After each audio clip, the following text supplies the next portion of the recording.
Fala pessoal, beleza? Alex aqui, mais um vídeo para o canal. Vamos dar uma passadinha nas trades que aconteceram hoje no EURUSD. Vamos dar uma olhada aqui no gráfico de 4 horas. Bom, ontem o preço fez um flip nessa região de oferta no gráfico de 4 horas, deixando essas regiões de demanda, né, no gráfico de 4 horas.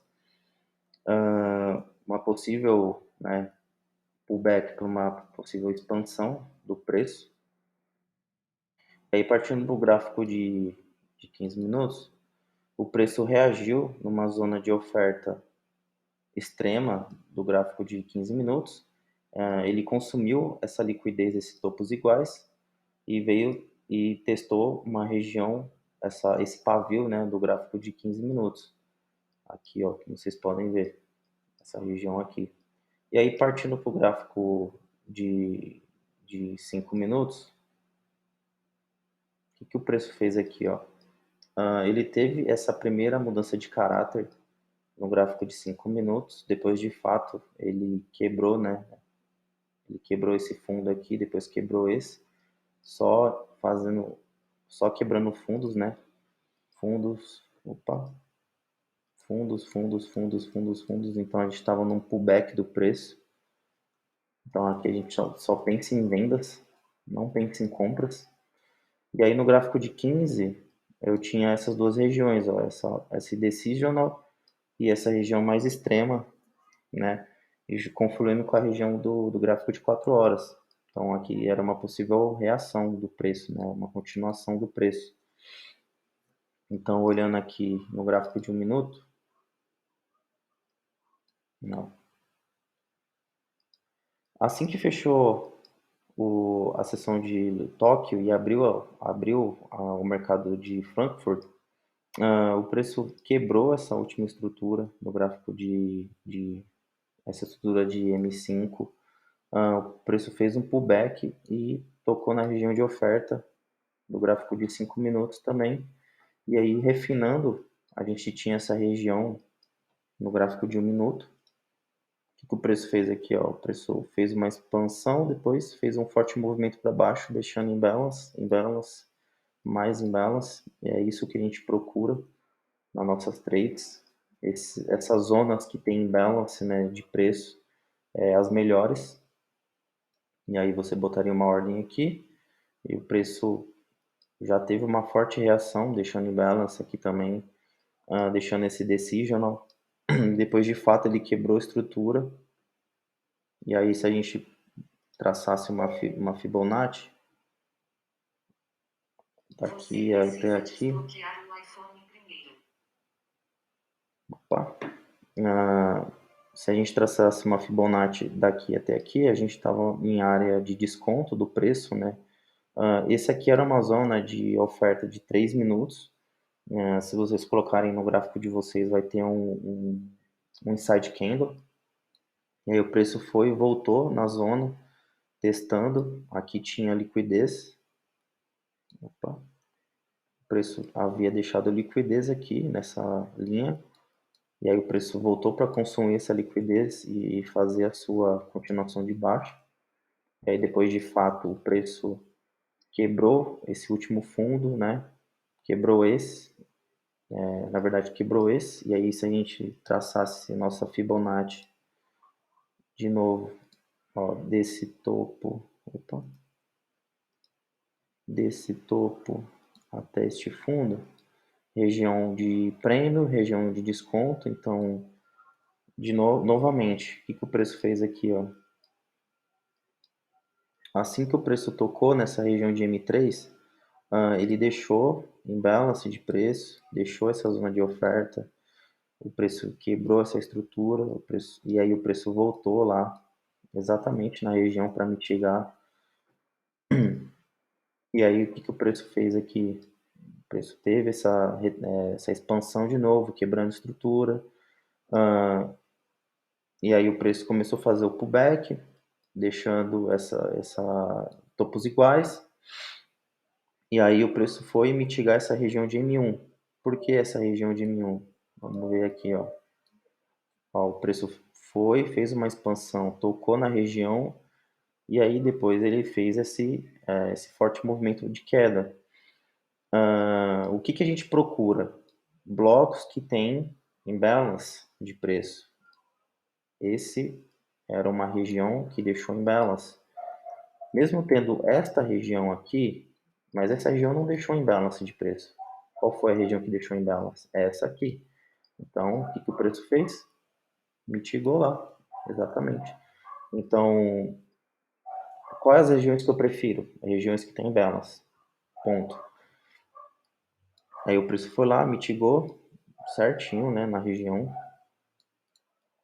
E aí daria mais uma entrada. E aí depois o preço consolidou, né? E aí depois de fato quebrou o último fundo.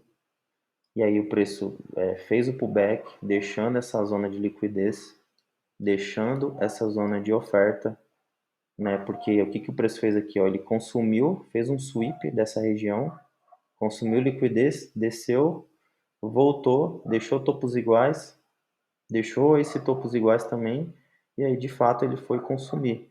Então aqui a gente colocaria uma ordem ou na entrada ou no 50%, e aí vocês podem ver que o preço veio no 50%, então daria uma ordem bem bacana aqui, e aí o preço fez a continuação, deixou em balance, deixou uma área, deixou em balance de preço, em balance, deixou essa linha de tendência aqui com liquidez aqui também, ó. Então o preço poderia vir testar a região e fazer o consumo dessas liquidez. Então aqui você botaria mais uma ordem, e aí se você não se sentisse confiante, daria para você fazer uma outra entrada aqui nos times menores. Se a gente for aqui para o gráfico de segundos, ó, cadê? Não. Então, o que o preço fez aqui, ó? Se a gente ler as estruturas. O preço tocou na nossa região, né, do 1 minuto, pegaria a nossa ordem pendente. Aí, de fato, depois o preço inverteu, né, fez uma mudança de caráter aqui. Qual a expectativa do preço respeitar o bloco? Respeitar o bloco não, desculpa, respeitar a zona de demanda e fazer a continuação. Ele falhou, né? Fazer a continuação. Ele deixou essa zona aqui de liquidez para ser consumida, depois de fato fez a liquidez e depois de fato quebrou a estrutura, né, no gráfico de 5 segundos. Então, daria uma entrada bem bacana aqui com confirmação. E aí vamos continuar analisando aqui para ver o que aconteceu. Depois, o preço, né, deu os nossos takes aqui bem tranquilo. Aqui deu quantas entradas? 1, 2, 3, 4, 5, 6, 7. 7 entradas. Depois que o preço fechou nossas entradas, né? O que o preço fez aqui, ó? Ele deixou essa liquidez, deixou esses fundos iguais, o preço fez um sweep, né? Então, se a gente tivesse deixado o nosso take, ele teria pegado o nosso take. Nesse ponto, o preço fez uma mudança de caráter, e aí que fica interessante. O preço havia deixado essa liquidez aqui, né?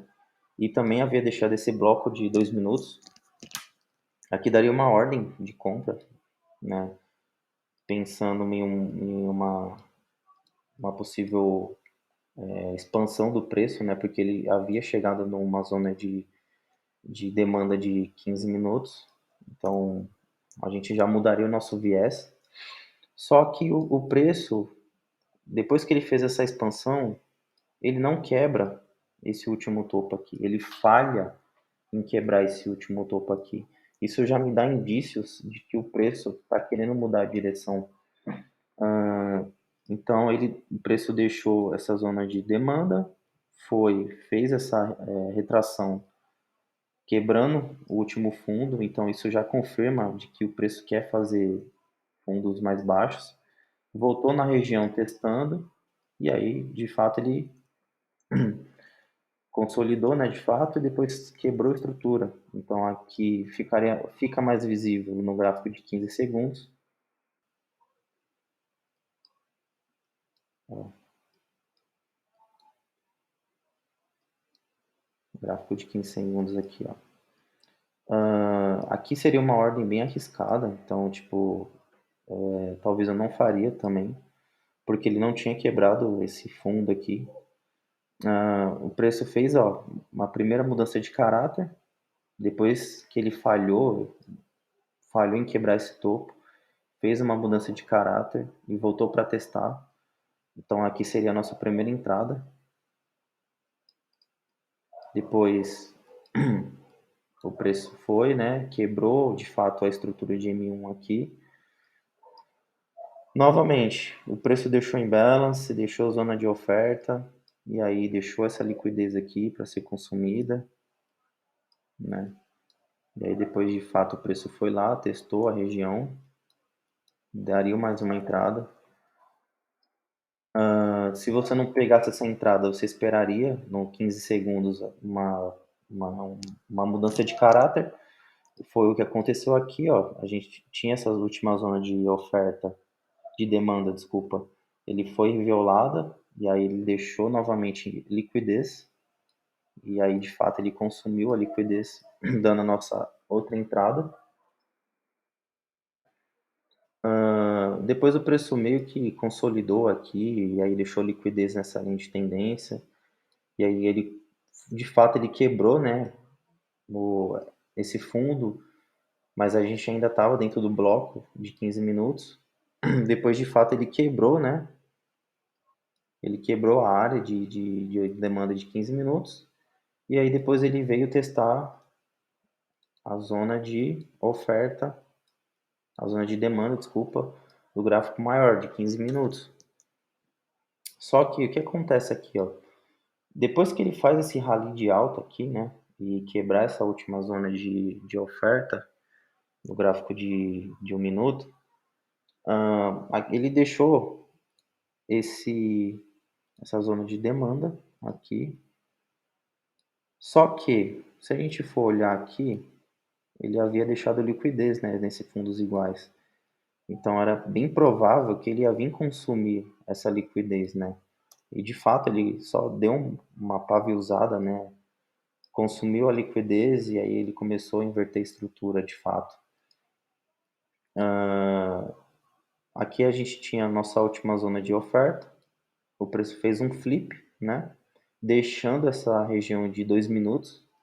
Então o preço, né, deixou liquidez, todo um cenário bem bacana, ó, liquidez, preço só quebrando, né, topos. E aí de fato ele veio só com pavio, consumiu a liquidez, essa liquidez aqui.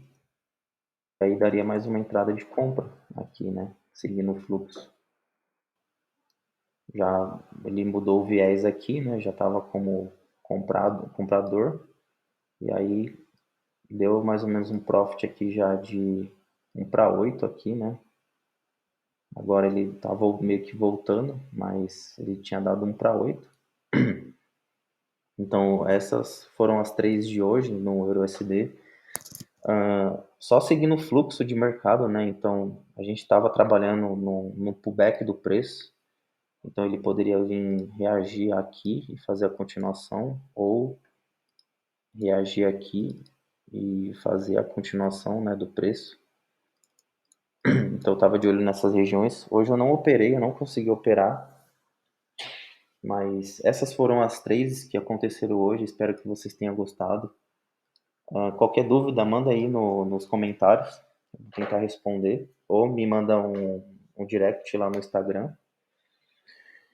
E é isso, pessoal. Vamos Vamos se concentrar em aprender a ler as estruturas, porque se você souber ler as estruturas, cara, vai chover de ganhar dinheiro. Vai ganhar dinheiro que nem água. Que nem aqui, ó, um monte de trades que aconteceram hoje, só seguindo o fluxo de mercado, né? Bem bacana. Mas é isso, pessoal. Muito obrigado. Até a próxima.